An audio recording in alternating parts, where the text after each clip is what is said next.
If you need to hire, you need Indeed. Indeed is your matching and hiring platform with over 350 million global monthly visitors according to Indeed data and a matching engine that helps you find quality candidates fast. And Indeed doesn't just help you hire faster. 93% of employers agree Indeed delivers the highest quality matches compared to other job sites, according to a recent Indeed survey. With Indeed, everything hiring is all in one place, and it makes it so easy. Leveraging over 140 million qualifications and preferences each day, Indeed's matching engine is constantly learning from your preferences. The more you use Indeed, the better it gets. Join the more than 3.5 million businesses worldwide that use Indeed to hire great talent fast. And listeners of this show will get a $75 sponsored job credit to get your jobs more visibility at Indeed.com/podcast. Just go to Indeed.com/podcast right now and support our show by saying you heard about Indeed on this podcast. Terms and conditions apply. Indeed.com/podcast. Need to hire? You need Indeed.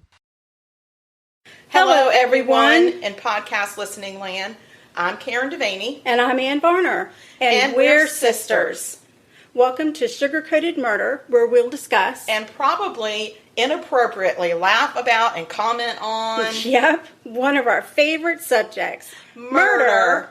Oh, and we love to bake. And why not combine our two favorite subjects? Baking and killers.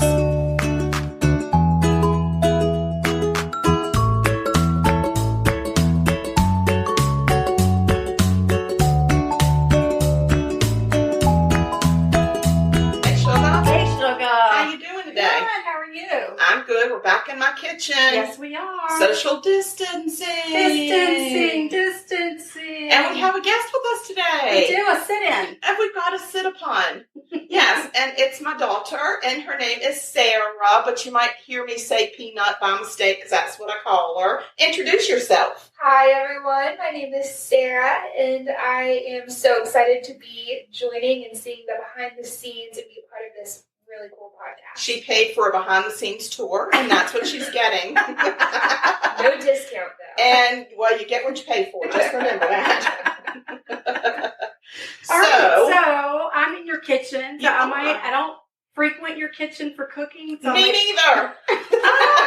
So I might bumble around a bit, but I decided today that we would go ahead and make ourselves some brownies. And I got the recipe off the back of the cocoa containers. I love that, so yeah. It's like the real brownie. Yeah. And it's really easy. It's just sugar, butter, eggs, vanilla, flour. I use the Nestle Toll House baking cocoa. Okay. I suppose you could use Hershey's if you wanted to. Baking powder, a little bit of salt. And if you want, you can add nuts. I don't prefer a nut in my brownie. I don't like a nut in my brownie. There's just, nuts have a place, and they're just places that you shouldn't get a nut. And I think it's a brownie. I'm not a nut person in a brownie. Well, you are a nut. Oh, well, that's been established long before today. Indeed. And also, I wanted to point out that some of the background noises are because I have my porch door open, so occasionally we'll hear a motorcycle go by or a truck backing up. And we also have another dog with us today. So Leroy Brown's having a play date today with Miss Sully. So we could possibly hear from her by the end of all this. So I don't know. So while you are baking up some brownies, I am going to dish out a murder. All right. I'm excited. Let's hear it. Okay. This murder is about Sarah Dixon. It happens in Alamance County, North Carolina. And specifically the town, I think, was called Graham, North Carolina. It's somewhere near Burlington, I think. Okay, all right. I think. It's back in 2007 in November. All right. So, 2007. Okay, got it. It's not 2027. I'm not talking about something that's going to happen in the future. Right.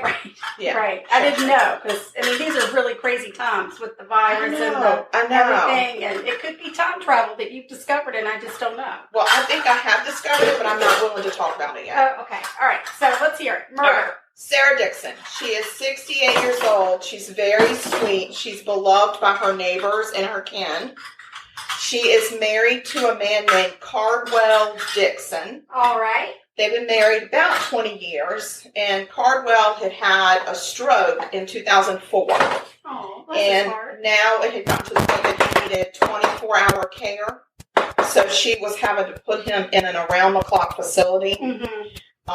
And it was getting kind of expensive. We know those things can be expensive. And it was starting to drain their finances a little bit.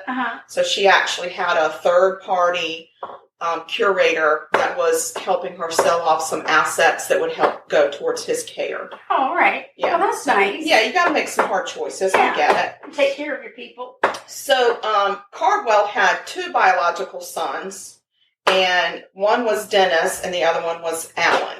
All right. And, of course, they were from a previous marriage. So Dennis and Sarah were having some disagreements over the care of Cardwell. Oh, no. Right. Because she had been selling off some assets to try to help pay for his care. Dennis and his brother stood to inherit all of their dad's property and assets. So coming into the marriage, upon his death, he had bequeathed to his 2 sons all of his stuff, which happens. Usually you set up, your second wife with some funding to get her through life, but then what you've acquired before the marriage normally goes to your offspring of the previous marriage. Right. So that's what happened. And Dennis was having a little bit of heartburn because Sarah was having to sell off some of Cardwell's assets. To take care of his dad. I'm just saying he was not happy that this money was going to care for his father. Well, Dennis is on my list. Yeah, he's on my list. And so he felt like that Sarah was misusing her ability to be able to sell off stuff, but her lifestyle had not changed. Right. It's not like she had gone out and bought a car and then thrown some money to his care. It really was going towards his care. Okay. So she was on the up and up. She was on the up and up. Dennis knew his dad was in pretty bad shape and would probably never recover from this. And so his frustration was, why does he have to be in this Cadillac facility if we know he's never going to recover? Oh, well, we need to just sign him right out. He's a real sweetheart, that one. Yeah. So November 28th, 2007, Sarah is home alone, of course, and she retires to bed for the evening, and she never wakes up. After a couple of days, her neighbors haven't seen a whole lot of activity around her house, which is she's usually in and out, back and forth to see her husband at the facility, and they don't see any signs of any activity, so they call the sheriff's department and ask for a welfare check. Right. So they show up and they find Sarah in her bed, blanket over her, just like she's sleeping, except she's got a massive hole in her head from a gunshot. Oh, dang. That's so, it's so sad bad. because, she never knew it was coming. She's facing the wall. She is, covered up, and her slippers are right next to the bed, right where she stepped out of them. Her house was immaculate. They said they could even see all of the vacuum cleaner marks in every room where she ran the vacuum. It was immaculate. So she's, goes to bed and retires for the evening, and then kaboom, somebody sneaks in and shoots her in the head, and she never knows it. Oh my God. That's literally she woke up dead. So the question is, who done it? Well, I know. Who could have done it? Who could it be? Who on earth could have done that to poor Sarah? I know. Well, Dennis said... Well, I don't think it was. Dennis said it was not him. Of course. No. So he admits to having... I didn't for 1 minute think or suspect it. Dennis, don't even, you don't even have to say that, because we all know it cannot be You're you. Good. Yeah. So he admits to having some angry exchanges with his stepmother, and he even admits to writing her some accusatory emails, but he was able to provide a verifiable alibi, and they could find no ties to the crime scene. Right. So now the question stands, who done it? So it turns out Dennis did not hold back when he talked about how he was frustrated with his stepmother. He claimed that he would gladly pay $5,000 for someone to smoke her ass. Oh, no, Dennis. Not the sharpest tool in the shed. That's horrible. It's horrible just to say that out loud. Yeah. But to say it out loud and you don't care who hears you, and to multiple people. Hello, Wow. You're an evil asshole. What a dirtbag. Yes. So naturally, he and a couple of his buddies were working on one of his cars one day. He got their attention because he kept talking about how she was such an evil person, and that he didn't understand why she was going through and she was selling off his inheritance to take care of his dad, and his dad didn't need that kind of treatment. And, and somebody said, well, how is she holding up? And he was like, I just wish she was dead. I wish somebody would just smoke her ass. Oh my gosh. Yeah. So this actually got the attention of his friends that he was working on the car with. And one of those friends was named Thomas Clay Friday. Oh, Tommy Friday. Tommy Friday. Yeah. And so according to their other buddy that was there, Friday was really listening with a lot of intensity and kept saying, I could buy a lot of things with $5,000. Oh, no. So then he started listing all the things he thought he could buy. Like if he had $5,000, he'd go out and buy a jet ski, and he'd buy this and he'd buy that. Can you buy a this and a that and a jet ski with $5,000? You can't get too much. First of all, I'm saying we're not dealing with the creme de la creme of society here. Okay? I'm just going to tell you that some people just don't have good math skills. Right. And they see more than 1 0 behind a number, and they think, that's it, I got it all. Right. They don't know. So the other guy just was like, I just kept my mouth shut. But then when little Sarah, that very night, was murdered. Oh, no. They acted quick. They didn't They didn't waste any sleep on time. Yeah. It kind of caught his attention too. And he was like, ruh-roh. So when they go to Dennis and talk about Dennis's alibi and what did you do that day, he talks about how he worked on his car with his two friends. Right. Well, what are those friends' names? Well, it's this guy and that guy. So they go talk to Saturday and Sunday. And Friday and Wednesday.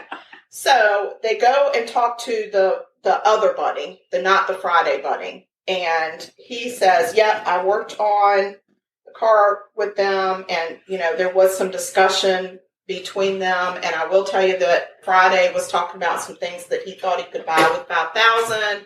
I didn't take them seriously, and I just was like, okay. So they start looking into Friday's background, and they find that he is a convicted felon. And he has prior arrests for robbery, breaking and entering, and some assaults. Huh. And this guy, this third friend, also had said that he knew that Friday owned a gun, and that it was a 9mm pistol, and that he kept it in a white box in his house. That's all he knew. All right. That's still a leap, though. For him to only have, some robberies, even the assault part, for him to go from that to murder for money, you really turn the level up quick on that. Well, I feel like that this is, if you look at it, it's definitely, you can see an evolutionary pattern though, because, we do some robberies, we do some breaking and entering, and we do some assaults. So if you do 1 + 2 + 3, you're going to get some murder for hire. That's what it looks like to me. That's my math. Yeah. Seems like a big leap. It does. It's like, okay, I'm doing all this stuff, and now also I'm spent time in prison, so you get, evidently some people get some ideas up in prison. I don't know. And it's not about rehabilitation all the time. Sometimes you start kind of comparing stories. Yeah. And you're like, oh, wait, how'd you pull that one off? So. Nobody will ever respect me. It's not like I have a dirty record. No, exactly. Yeah. And I'll just keep this illegal 9mm with me just in case, even though I'm a convicted felon and I'm not supposed to have it. Right. As long as it's in a white box, nobody will ever know. Lots of clear thinking. Yes. So investigators take Friday's phone from him, and they said, we're going to go through and look at some of your phone records. And what they found is there were calls between Dennis, the stepson, and Friday, 13 times between the time that they left from working on the cars together to right up to the murder. 13 times. I'm sure they were making plans. They were just making plans for the night. Nope. They were making plans, but not for cars. So they also look at some more calls over the next few days, and they're able to wind those up because they're also doing some digging on the other side on Dennis. And they notice that every time there's a phone call between them in the days after the murder, right after that, there's also a bank withdrawal from Dennis. Oh, no. And then right after the bank withdrawal, Friday's phone pings off a tower right next to the bank where the withdrawal has been made by Dennis. Oh, no. Again, not the sharpest crayons in the box. No. As a matter of fact, I think these crayons fell right out of the box. Not Like, I don't think they're in the box at all. No. No. So, arrest warrants are issued for Dennis Dixon and this Tommy Friday. And immediately Dennis Dixon lawyers up. Friday, you don't have that kind of cash. He's got $5,000. He wants a jet ski. Not once did he say, I think I can buy an attorney with that. No, he didn't. He said, I want a damn jet ski. And he probably was shopping for it as they were arresting him. So he sings like a canary. Oh, yeah. He tells the police that Dennis offered him $10,000 to kill his stepmother. And he wanted it done immediately. $10,000. $10,000. So he upped it. I mean, think about that. Wow. You're like, I can get 2 jet skis. Wow. Yeah. So Friday then goes out and hires a son of a former girlfriend. And get this. He said, I'm going to pay you $2,000.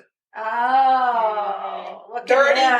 deeds done dirt cheap. That's what I'm saying. Because he's got 10 and making it seem like I'm going to pay you 2. And that guy probably thought that was half. Right. Yeah, right, no, right. it doesn't pay off for them. We all know that jailhouse phones are bugged.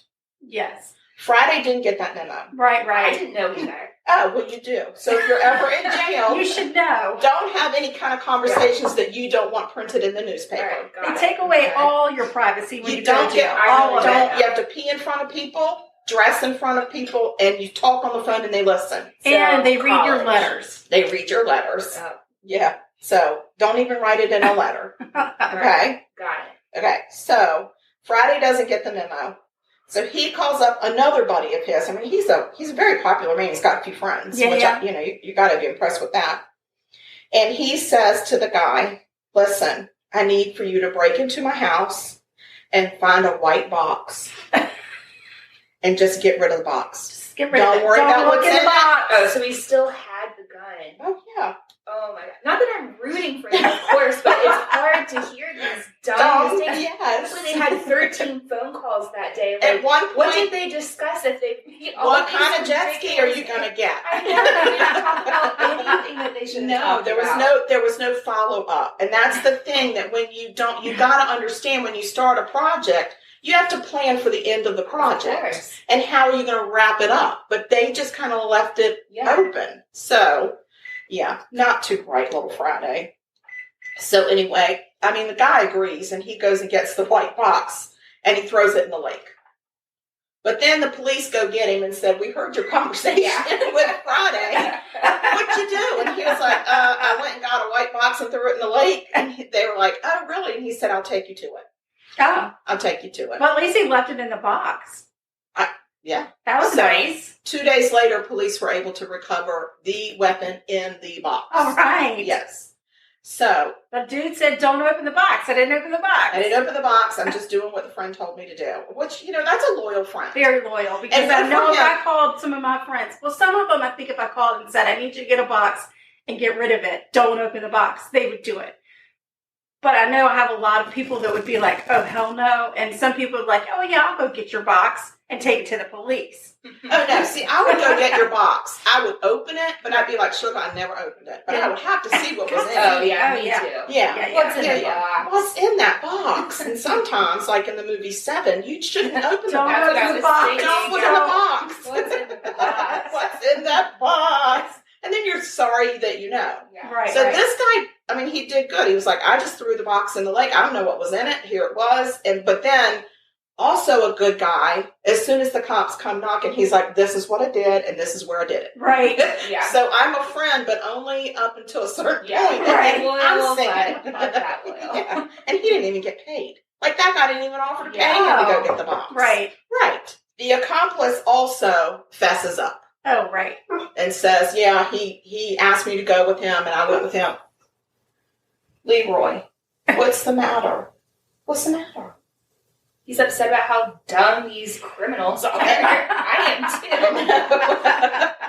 And so he's actually trying to tell Sully something, but I don't know what he's trying to say. What's the matter, buddy? What do you want? Do you want your friend to play? Sully is out. She's sleeping. She's asleep. It's and here comes our motorcycle friend. I told you it would happen. It happens every day. All right, buddy, go see your handler. Go see if your caretaker can talk to you. Go snuggle. All right, so the accomplice is now confessed. So the accomplice has now confessed as well to say, yes, I went with him to commit the murder. Right. And when I went with him to commit the murder, I got scared. And because he wanted me to shoot the woman, I got scared and tried to run away, and he grabbed the gun and shot the woman. Oh. So this guy gets 20 years, just a little over 20 years. He gets sentenced 20 years. Friday or Friday had a friend? Friday's friend, the son of an ex-girlfriend. Right. Okay. And let me tell you something. If I'm that girlfriend, you would be able to hear my flip-flops all the way out in the parking lot of that jail. Me going to tell him a piece of my mind for getting my son involved in your shit. And oh, by the way, what's this? You're going to get 10, but you're only paying him 2? Yeah. Like, what the flip? That's not even fair. No. When that kid probably looked at that sweet sleeping old lady and said, it ain't worth $2,000, I'm out. Right. So anyway, Friday, he ends up pleading guilty. Good for him. He pled to first-degree murder, so he got life with no parole. Okay, so he avoids the death penalty, which seems to be what most people do these days. They do, and I had this discussion earlier with you all today. After seeing some of these jailhouse documentaries, right? That's a hellish way to live. Yeah, and it really takes about 20 years off of your lifespan automatically just going into jail. Makes sense. Yeah, so a lot of people would prefer actually to be on death row because supposedly you get treated a little bit better, you get better meals, better medical care. It's a little bit elevated care because they want to make sure you make it to your execution. But you're in total isolation. If you're on death row, but you don't run the risk of some guy shanking you or you get 1 trying hour. to break you in the butt when you're trying to shout. Very true. Very true. Sorry, dear. Sorry, my little darling. Very true. Dennis goes on trial, and of course he tries to say I didn't have anything to do with it. I didn't like my stepmother, but I would never kill her. Nobody's buying this story, and he gets convicted. He gets convicted of first-degree murder, conspiracy to commit murder, and burglary in the first degree. Right. So you broke in, you planned it, and you did it. Yeah, and he wasn't even there. But because he paid people to do it, they did it on his behalf, so you can be held responsible for that. I thought Dennis was there. Dennis didn't go there. He had no ties to the crime scene at all. This is Dennis. Oh, it's Friday. Friday's the one that pulled the trigger. Friday went on Saturday with Monday to shoot the lady. Dennis is the mastermind. He's the stepson of Sarah Dixon, who doesn't want his daddy's money to go to care for his daddy. And now where's his money? Yeah, and in the process of all of this, his dad passed away. Right, and now who has the money? I'm going to tell you who has the money in just a minute. Okay. So, his dad did pass away, but he never knew that his son had murdered his beloved wife. Right. He never had that knowledge, and so people did find some comfort in that. But, dun, dun, dun, here's the best part of the story. All right, let's hear it. Sarah Dixon also had a son from a previous marriage. Oh. His name, James Neese. Mm-hmm. He brought a wrongful death suit against Dixon and his 2 accomplices in civil court. Oh, that was smart. He doesn't say, I want this much money, X number of money. He said, I want people to hear my story in court, and I want you to tell me what you think I deserve or my mother's estate deserves. And so it's him, and I think he's got maybe a brother or a sister, and there's a grandchild and a great-grandchild that would be part of the estate. So the jury comes back, and they give $15 million for the wrongful death of Sarah Dixon. Nice. They give $30 million in liable punitive damages charged to the assets and estates of all 3 of those men. Oh, wow. And it goes towards her estate. So he got $45 million. Now who's got the money, you motherfucker? You're not allowed to say that. I'm sorry, Mama, don't listen to this. Oh, my goodness. We I'm promise, saying, Mama. We I promise no more F word. Sometimes you have to you've got to say the F word. That used to be your one word that was not allowed anywhere around and you. then you went to college Oh, it's my fault. and made me say, well, you took direct offense because you were a mother. So to have your title in the word, I understand, really upset you. but I'm Here just you going are, to say, just throwing it out. you didn't help. I didn't use it. You didn't use it for a long time, but under my breath, I used it a lot because you were not easy. Oh, I see. Okay. And so then you went to college, and I think you started saying it a little bit. No, I didn't. Well, at what point did you say it? Because you say it. I don't know. Jury's out. I would like to have $45 million of punitive damages. Anyway, he don't have the money. No. He doesn't have the money. And what's really sad is he screwed his brother out of getting his money. Yeah. Yeah, exactly. Well, you know what? There's no way that his brother didn't hear him say terrible things. I don't think his about brother Sarah. even lived in that town. Surely they spoke. I'm sure that I'm they not blaming spoke. the brother, No. but I'm just saying he should have whacked his brother around. I'm sure it didn't seem like this guy didn't come into play at all in this. I don't even think he went to court when this guy went to court and stuff. I think that he just tried to distance himself a lot. So, but yeah. Murder is so dumb. Bad decisions. It's all bad the way around. decisions, and it's dumb. The outcome is never what you think it's going to be. It's never good. It isn't. You just make everything worse. So, anyway, that's my murder. It happened in Graham, North Carolina, which I actually have a friend I went to high school with and grew up with who lives in Graham, North Carolina. So I'm going to have to ask her if she remembers this murder, and then she'll be like, what's wrong with you? Yeah, why are you talking about this murder? Right? I haven't seen you in 25, 30 years, but the first thing you want to know is, do I know about this murder? I'll be like, yeah, this is going to let me know if we can continue our friendship from high school or not. Right. So, anyway, how are the brownies doing? Because So they we've smell got so good. About 6 minutes left on the brownies. I want them now. And I'm so excited because I placed an order with Pampered Chef. Thank you, Mary White, for the Pampered Chef party. And I got this really awesome brownie pan.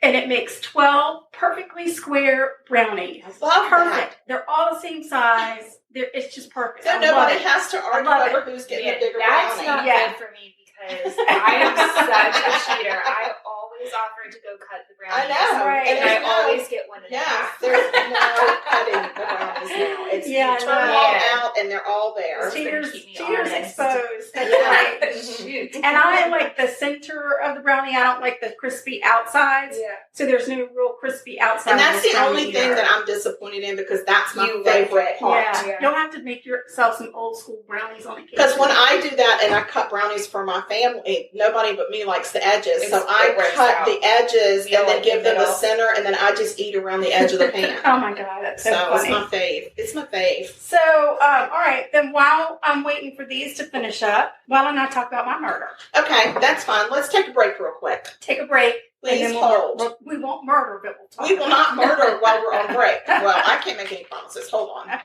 All right, we're back. We're back. Oh, yes, we fed Sullivan a little piece of ice, and hopefully that'll keep her happy for a while. And I don't know what Leroy Brown wants, but he's going to have to get over it. He'll be all right. I think he'll be all right. I think he will too. He's Definitely. licking Sully's lips right now. Oh, that's pulling out nice. too. He's like, thanks for eating that ice for me because I don't like it, but it tastes good. I have a quarantine puppy. All right, tell us about your murder. I'm going to tell you about this murder, but I'm going to just say a little something before I talk about the murder. Because this is a murder from our hometown. Oh, their brownies are ready. Look at us go. So happy. All right, so this is a hometown murder for us. We both knew and know the family very well. And we grew up with the people involved. And we're friends on Facebook with some of the people in that town. So we're just telling a story. That's all we want to say about it. We're just telling a story. We're not judging. There's no judgment. We're just telling a story. Here we go. It was a typical day at Franklin High School in February of 1990. So I graduated high school in 1987. I graduated in 19...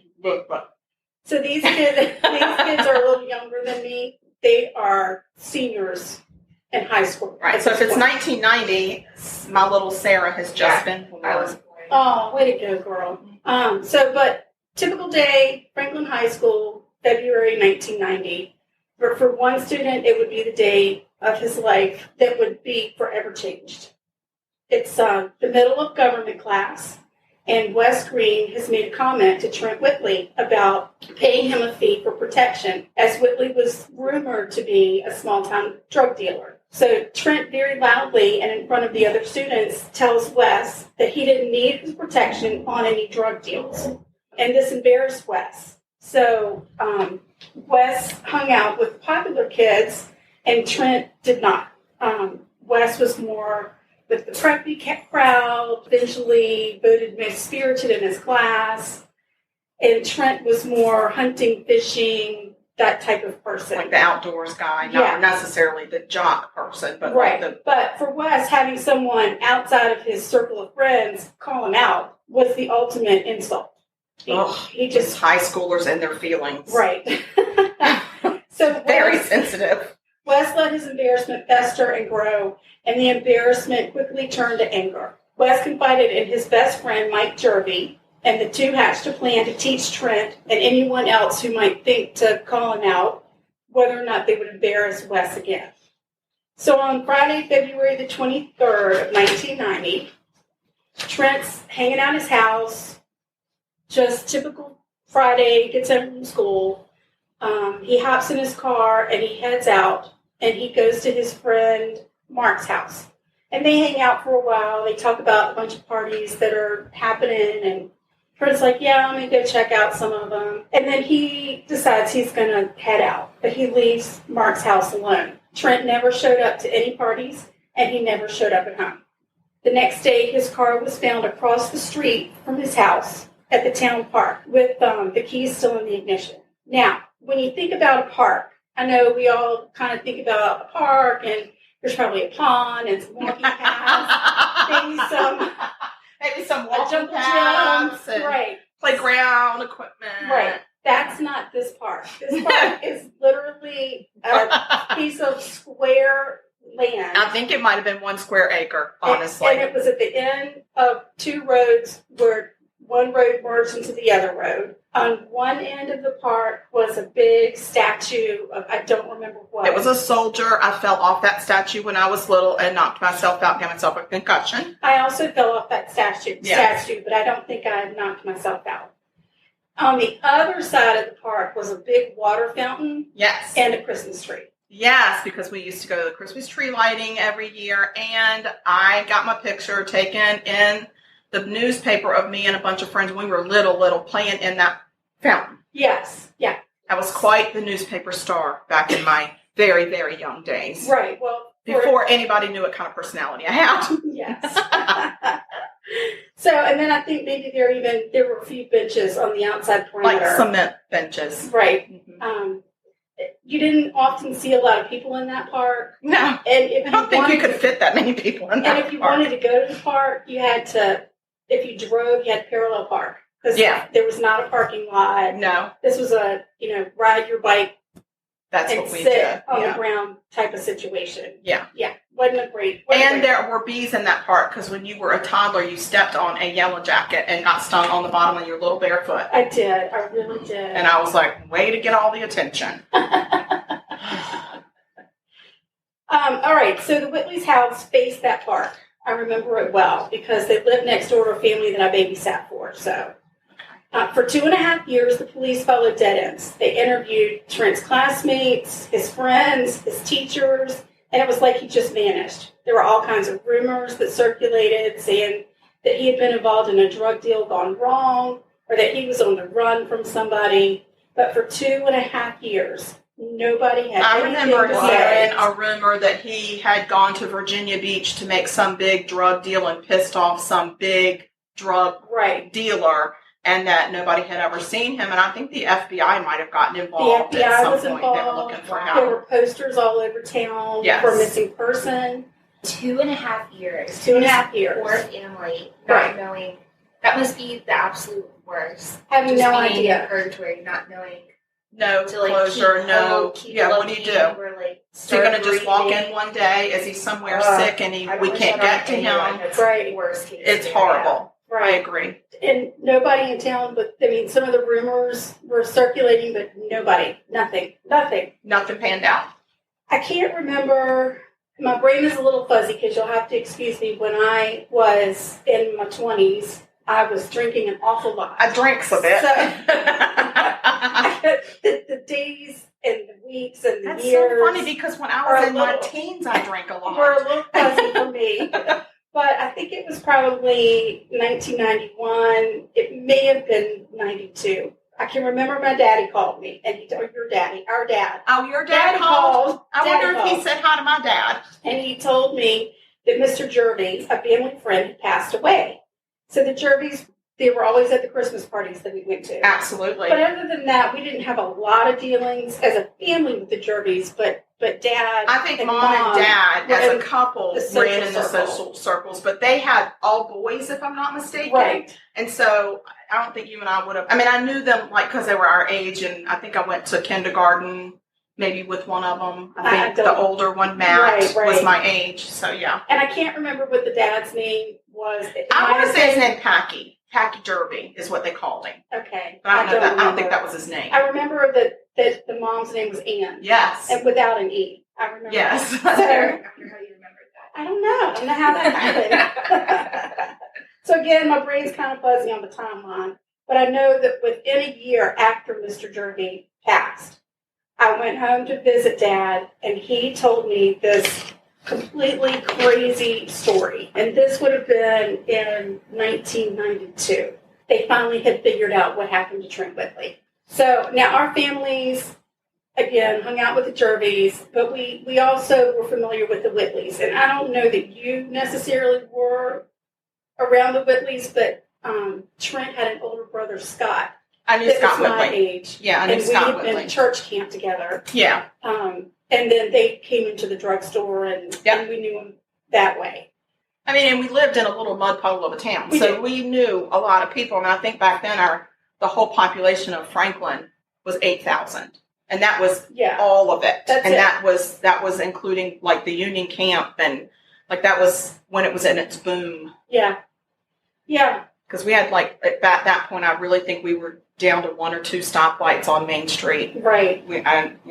And it was just your typical small southern town. Everybody absolutely knew everybody. Great place to raise a kid, I suppose. It was that during those times. Yeah. I mean, I rode my bike everywhere. Me too. I don't know. It was so for something like what I'm about to tell you to happen is just crazy. So, Dad said that Mike Jervy had come home for a visit with his mom from college. After his dad had passed. Okay. Yep. And he told his mom when he got home, I need you to call the family attorney because there's something I need to talk about, and I need him to be here. So she got the family attorney and came over. What I remember vividly, and I don't know if this is fact, again, they're rumors because really only Mike Jervy knows the answer. But what Dad said was because Mike's dad passed away, he was convinced that his dad knew of a crime that Mike committed. And he was embarrassed that his dad knew, and he was riddled with guilt, and he couldn't take it any longer. Right. He had to tell somebody what had happened. So, and thank goodness he did. So he told his mom and their attorney that on the night of February 23rd, he and his best friend, Wes Green, tricked Trent into meeting them at S.P. Morton Middle School, which was in our little city of Franklin. Kind of crazy because it was literally... Was it S.P. Morton Middle School? Because it was an elementary school when I was there. The article in the newspaper said middle school. And they could have had a middle school. I didn't make it that far in that system. No. So you dropped out in elementary school. I dropped out in I sure did. I dropped out in 4th grade. It all makes sense. So there was a little field next to it, and I can remember, I mean, it's like right in the middle of a neighborhood. It's not isolated. I mean, there are houses all around. But anyway, they told Trent that they were going to set him up with a drug dealer out of Suffolk. Okay. So Suffolk was 30 minutes from us, and it was almost due east because it was on the way to Virginia Beach. It was, and if we wanted to go halfway to Virginia Beach, we would meet people in Suffolk, or I don't know. I just remember They made tea bags there, and they made Planters peanuts there. That's what I remember. And they about had an Farm. incredible place that I think is still there called Georgia Steakhouse. Yes, we did go to And we Georgia did Steakhouse go with there them. Right. often. Trent gets to the elementary school. Wes and Mike are there. The three of them chit-chat for just a few minutes, and then Wes pulls out a .357 Magnum and shoots Trent once in the temple. Oh my gosh. I knew that there was a murder, but I You didn't know this was... I thought, deep down, I thought that this was, they were just going to scare him. And it went wrong. Like, I did not see this coming. Right. Okay, sorry. And I had heard that they made him kneel down and executed him. Oh my gosh. And here, before hearing that, I was really feeling some compassion. Like, I remember when I was in high school, you're in a whole different planet as far as your emotions go. And reality, what's reality and what's important. Like, you're just stuck in this fishbowl, and like the smallest little thing rocks your entire and it world. ripples through your peer group. Yes. And it's so dramatic, and so it doesn't dramatic. die down. The emotions and it that festers. you feel are like always at a 10 all the time. So I was feeling compassionate. Like, man, that could have happened to me. Like, I was a hothead all the time. You definitely were a hothead. And I really didn't like worried. people embarrassing me. And so here I was feeling compassion, like, hey, like, maybe that could have happened to me one day. Something got a little out of hand, but I never was thinking about an execution-style murder. No, this is murder. Right. This, I don't know if you know this, but this is called sugar-coated murder. Oh. So we do talk about some murder. I thought we were on, like, sugar-coated assault. Sugar-coated. This went a little south. I signed up for the wrong episode. All right, so Trent has been shot. Wes and Mike then wrap Trent's body in plastic. Oh. They take Trent's car and drop it off at the park, leave the keys in the ignition. That was really nice of them. Yeah. And then they drove the body out to Capron, to a farm that Mike's family owned. The Jervys owned it. So Capron is very rural, farmer, country. Yeah. And beautiful, beautiful land. And it's in Southampton County in Virginia, and it's just... Franklin was the city, I guess, and then there were the rural county places, towns, all surrounding. So and beautiful farm fields, like just very well kept farms, and just something that you would see like in a storybook. Right, gorgeous. So they drive the body out to the farm that the Jervy family owned, and they bury Trent in a shallow grave. These are 17-year-old, maybe 18 at the most kids. Right. Can you picture yourself doing that? Like handling a dead body, like putting it in your car. Like I can't. Like at that age, my only reaction would be to run away. Like I would never. I can't see myself today seeing this through eyes. I mean, if I shot somebody in cold blood, I'd be running away. Right. Like I just run and run and run and run. Right. But I don't think I could touch that body, handle that body and the blood and see the aftermath of what happens when you shoot a person in the head. Right. I ain't got the stomach for that shit. No. So the next day, Wes and Mike go back to the shallow grave, unbury Trent, get his wallet, take the money from his wallet, bury him again. What? Yeah. Why did they need the money? How much money? $20? I don't know. It didn't say how much money it was. I mean, he thought he was meeting a drug dealer, so he might have had maybe 100, 200. I don't know. Maybe even if it was 500, is it worth digging up that body? Well, listen, we're not talking about two kids that come from poor families. No, the Jervys. I'm not so sure that the Greens were an affluent family. I believe that Wes's mother was a single mom raising him, and I don't know that they were affluent, but Wes certainly was. They lived in a nice home. Enough to live in a nice home and have a good family. Well, do you think maybe they just took the wallet so the body wouldn't have an ID on it? They only took the money. They just took the wallet with the wallet. with the wallet. Yeah. Well, I tried to give them. And Another one. Another trying to give you the benefit of the doubt. All right, I'm done siding with that. Right. So then they remember that they had left Trent's glasses and hat at the middle school. So then they drive back to the school, they get the hat and the glasses, and they dispose of them. And then they basically just continued on with their life.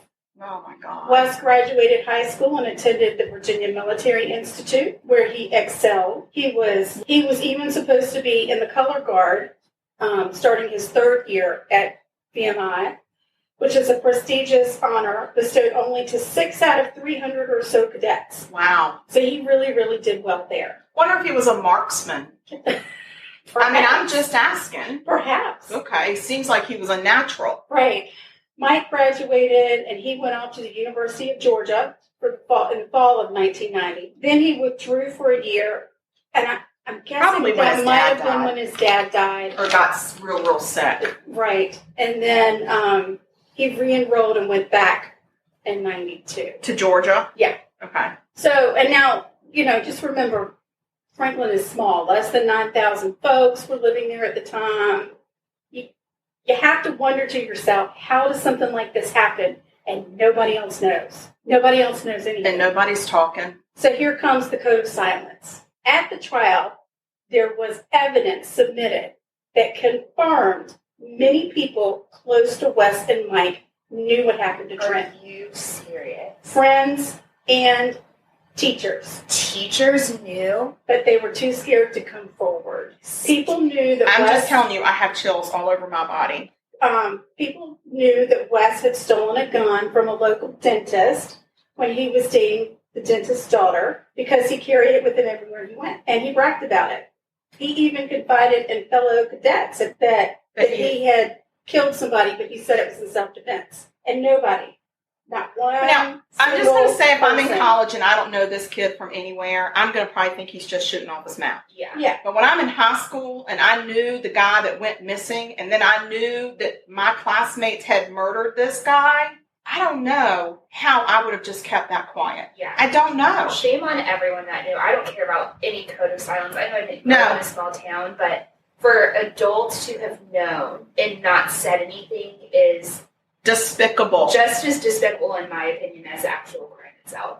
I think so. I feel that way because I look at it from the side of that mom Yeah. who lost That's that what kid I'm thinking. that went for 2.5 years Yeah. and didn't and know she's sitting here, where I bet she these was, people and were she at the watched funeral. she watched his friends graduate and Yeah. go on with their life. Yeah. And these people she's knew. got this hole in her life. Yeah. And people around her knew. They freaking knew. That's They looked disgusting. me in the eye. They knew. Yeah. Like, that just drives a stake through your heart. Seriously. So I have They a hard didn't time have even those. remember. But here's the thing. Oh, they didn't have a funeral. She couldn't bury him. They didn't even have a funeral for 2.5 years because she didn't know if her son was dead or alive. That poor woman. Right. So it wasn't until after Mike took investigators to the family farm and showed them where he and Wes had buried Trent that Mrs. Whitley even knew what happened to her son. He was 17 years. 17. The day after Mike confessed, Wes returned. He had been hanging out in the Outer Banks in Nag's Head, and he came home after a week-long trip and was arrested. And then police went and searched his house, and lo and behold, they found the murder weapon. Oh, my God. Here's the part that maybe gives me a bit of a stomachache. Oh, I'm not ready. I had a stomach ache the whole I time. know. I'm sweating. I feel like I'm right back in that town right now. Seriously. It's just, it really is hurting my heart. Right. All right, let's hear it. So even after the confession and finding the murder weapon, the prosecutor felt that he had a weak case, so he opted for plea deals. Both Wes and Mike had been charged with capital murder, so they could have gotten the death penalty. Absolutely. But for whatever reason, the prosecutor felt like he didn't have enough of a case to convict them. Well, let's just stop for a minute, and I'm going to ask you, where was this trial held? In the county, Southampton County, Mr. Grizzard was the prosecutor. So Wes Green, who was 20 at the time of sentencing, received life in prison plus 62 years on charges of capital murder, robbery, and use of a firearm. Mike was 21 at the time of sentencing. he pled guilty to first-degree murder and a firearms violation and was given a 30-year sentence. Wes was going to be serving 25 years, and then he was going to be eligible for parole. It wasn't life without parole. Right. It was just life. Mike was eligible for parole after 6 years, and I won't say anything about that. Only that Mike is out of prison, and currently he lives in Franklin. I do not know what Wes's status is. It's been 28 years. You haven't been able to see if he's a prisoner in the court system. I mean, I guess I could have really gone in for a deep dive to see, but I didn't. And none of the people that knew about the murder and didn't come forward were charged for anything because, according to the prosecutors, it's not against the law to withhold that information. Excuse me? I thought we had a Good Samaritan law. They do on Seinfeld. Yeah. Well, when did the Good Samaritan law come into play? Do we know? I don't know. Why don't you look it up? Ask Google. So anyway, I know that we have a lot of people. It's probably a sensitive subject. And I'm sure this is going to bring a little bit of controversy. And, you know, we have a lot of friends that still live in that town that probably have some strong opinions about it. I'm sure. Well, let's hear them. I would love to hear. I would love to hear their opinions. Call us, write us, email us. Our email is murder.sugarcoated@gmail.com. We would love to hear from you if you've got a whole nother opinion and take on this let's hear the situation. You got something to say? Yeah, we'd love to hear it. We'd love to have a discussion. I'm willing to discuss it and debate it right on this podcast because I'd like to hear. I guess my thing that really upsets me the most is that he coming back into that community and living in that town close to the family of Trent just has to be awful. Can you imagine for the Whitleys? like running into them after their 6th year? Right. I mean, running into them at the grocery store, at the drugstore. I thought running into exes in the grocery store is the worst thing I know. Sometimes it's awkward when you run into old classmates and you don't remember their name, but you know you're supposed to know them. Like, that's awkward. But running into the guy that killed your son, or the mom of the guy that killed your son, and your son is out of jail and walking around and living his life. I would have had to leave that town. I'm pretty sure I'd have to leave the country. Yeah. Wow. I don't know how. I don't even know how you pick up and go on as a mom. Yeah. As a mom. And she had 3 other children. She did, and so she had to live with those kids. But imagine those kids. Trent was the baby. But imagine those kids, though. I know. I mean, I know. I know. I don't know. I'm very hard. conflicted about it. It's very conflicting because we knew these families, and we certainly knew the Jervys. I knew the Jervys a lot better than I knew the Whitleys, and they were very respected. And I mean, my God, their dad was such a great guy, and their mom. I mean, they were raised to be very respectful Southern men. I mean, that's the way they were raised, and I'm sure, as the parent of a kid that made this decision, it has to be devastating. It blows a hole in your whole life. And yes, as a mom, you want to save your child. That's your instinct. And you don't stop loving them. You never stop loving them. Absolutely. And I also wholeheartedly believe that as teenagers especially, we make some really irrational decisions. We take action where action is not needed, or we take action that is 100 times more of the reaction is 100 times bigger than the actual incident that you're reacting to. Right. And we make mistakes. We all act out of whatever, passion, fear, anger. But for us, it was like, okay, you've pissed us off. We're going to bake you brownies with X-Lax in it and leave them by your door. Yeah. You know, it was that type of thing. Or and never, ever, no matter how much I despised some people and how much they picked on me or I picked on them, it never crossed my mind to erase them from the face of the earth. Right. And that's what gets me. And I mean, I know that our God is a forgiving God, and we are supposed to be forgiving people. And so hopefully wherever these two men are, that they have given their life to the Lord and that they have asked for his forgiveness and that they spend every day of their life making up for what they did. Right. And then if that's the case, I'm good.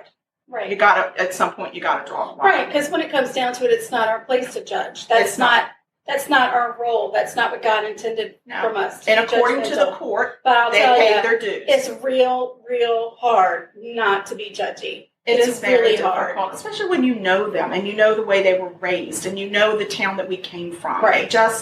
It didn't match up. It just didn't match up. And then you look at the pain that mother and those siblings of this kid went through. I mean, not just changed the mom. Their life forever. It's aunts and uncles and cousins and grandparents. Right. There's a ripple effect that goes through generations. Absolutely. So I have a little update on Good Samaritan. Okay, let's hear it. Also known as bystander law. So each state has their own, but they all vary from jurisdiction to jurisdiction. So they're all a little different. Some of them protect the rescuers who aided a victim. And then some of them do incriminate people that don't act like a good human being, basically. But according to what I'm reading, like I said, it varies from state to state how strict it is and like exactly who it's protecting and not protecting. But from what I'm reading, the highest punishment is a $100 fine. Right. So Seinfeld had it a little wrong. Sorry, Mom. I am blown away now. So let's stress eat now. I think these warm chocolate brownies are the answer to this whole entire episode because I'm so stressed out. Give me one. First of all, I don't think you paid the extra. Oh. You didn't get the I'm snack just kidding. You get the cafeteria. You all can take a brownie. Take a brownie. Don't you love the shape? I love that they're all like we don't have to fight over which is the biggest one. Stack. So yeah, let's see what's happening here. Oh my God. I love it. Delicious. And the fact that it's still warm and it's just falling apart in my mouth. Amazing. Yeah, well, be sweet. Yes. Don't murder your friends. Don't do that. Don't do it. Don't murder your friends. Stay mamas. 6 feet apart. Mm-hmm. Follow the quarantine rules and regulations. That helps. That helps too. Actually, I did see a statistic where our crime is so way down right now. Murders are down 25% in our country. That's amazing. And I'm surprised because we're all cooped up with just like one or two people. I saw another statistic. It wasn't a statistic. It was a report from a seismologist and seismologist.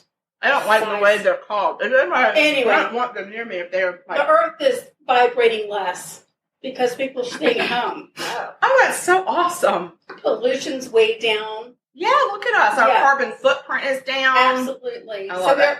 There are some good things coming out, but just don't murder. Don't murder people. Or we will talk about you. And wash your damn hands. Just wash your hands. Wash your hands. And remember, if you kill people, we're going to talk about it. You. All right, y'all. Bye.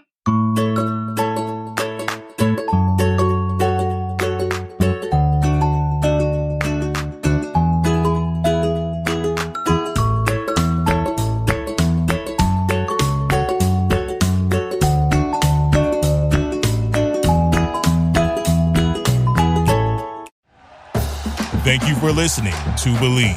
You can show support to your host by subscribing to the show and giving us a 5-star rating on your preferred platform. Check us out at Believe.com and search for BLEAV on YouTube.